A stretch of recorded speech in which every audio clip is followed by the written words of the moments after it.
Okay, I thought it might be helpful if we talk a little bit about some terminology that will be used at the technical colleges. It'll help with instructors speaking with other instructors and so forth. So Davis Technical College, they do what they call this course-based system. This means that students take one course at a time. They pay for that course. They are given a deadline when that course needs to be done. If they don't get done by the time the deadline is up, they repay for the entire course.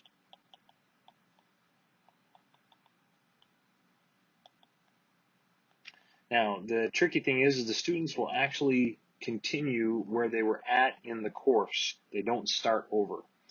So students are incentivized to get done on time. If they need more time, they're paying for the entire amount of the course. Ogden Weber is what they call program-based, meaning that they are paying for the entire program, and based on the number of hours that they are enrolled, they pay a monthly rate. Oops.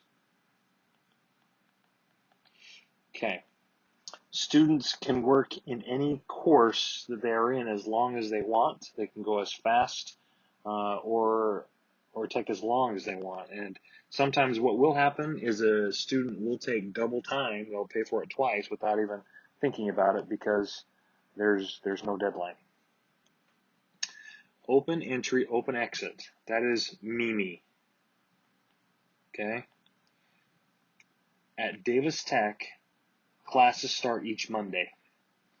If someone comes in during the week, say they come in on a Tuesday, they will get tested. They'll find out where they are with math and the required levels of education and such to get into the program, and then they can potentially start the following Monday. So each program knows that there's going to be an intake on Monday. Direct assessment.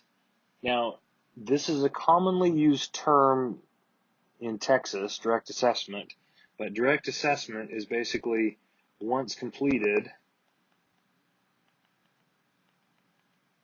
a module is immediately graded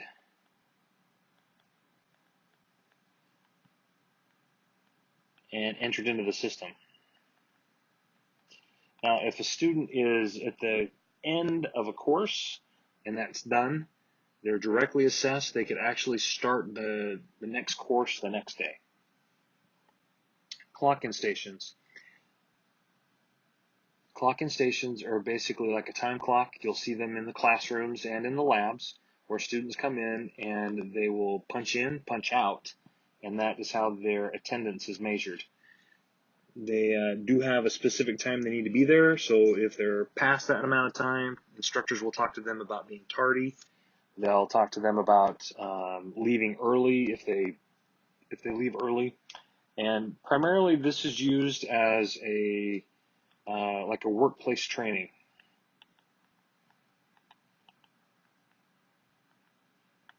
Commonly, we would say, you've been late 3 times. Here's where we would terminate you as an employee. It's used as a training piece. So many of the students will be using a self-pay app. You might hear about this. This app, what it does, it's on their phone. They can access this once completed with a course, and they can choose to pay by financial aid. They could choose to pay with a credit card, or they could choose to pay with their sponsor. And the students basically click on their next course, and they can start that course the next day. Canvas is the equivalent of Moodle. So it's the learning management system that Davis Tech uses. And this is the example. I hope everybody got to get in and take a look at the example. There's an orientation that takes students through the competency based system to give them an idea of what's expected. Training plans. I'm going to show you an example of a training plan. This right here is for CNC machining.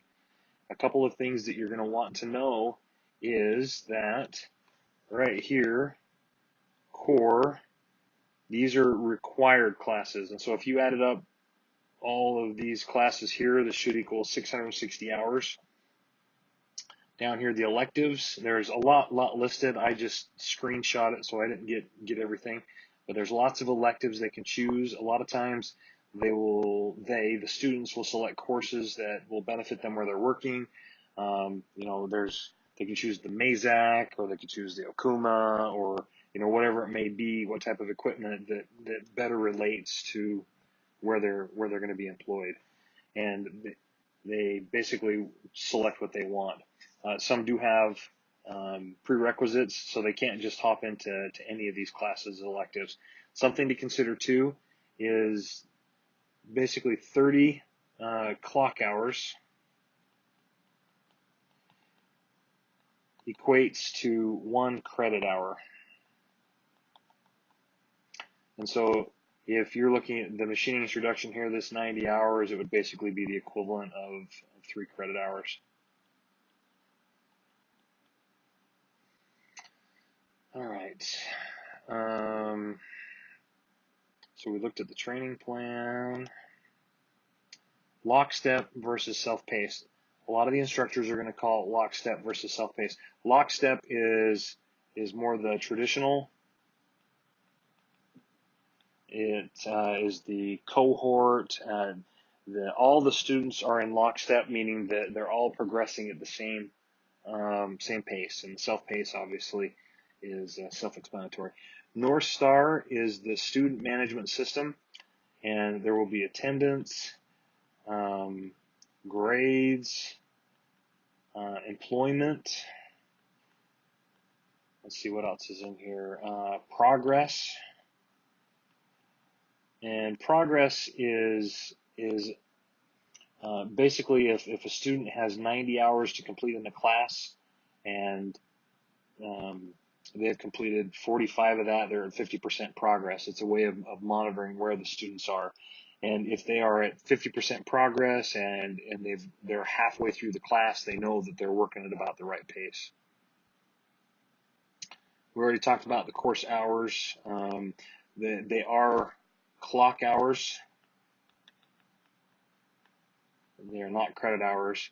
And then modules, you'll see that each of the courses down here is divided up into modules.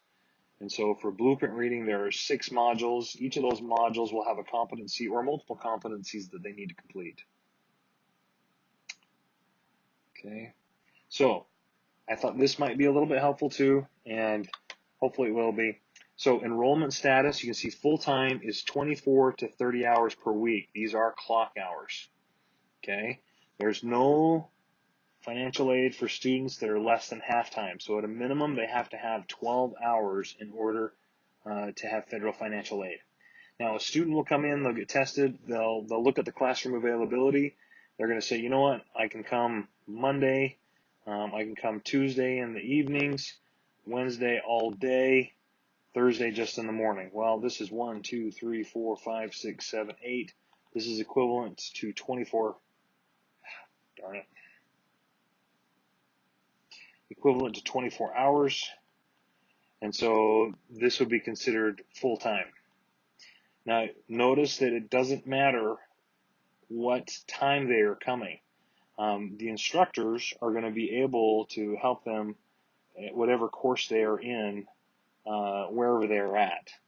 So a lot of the scheduling issues and having to have multiple classes or a single class with 3 students is not an issue in the course base, because you're going to have students that are in the classroom from the beginning to end at all points in between. All right. Well, I hope that is a little bit helpful for you, and I'll leave it at that.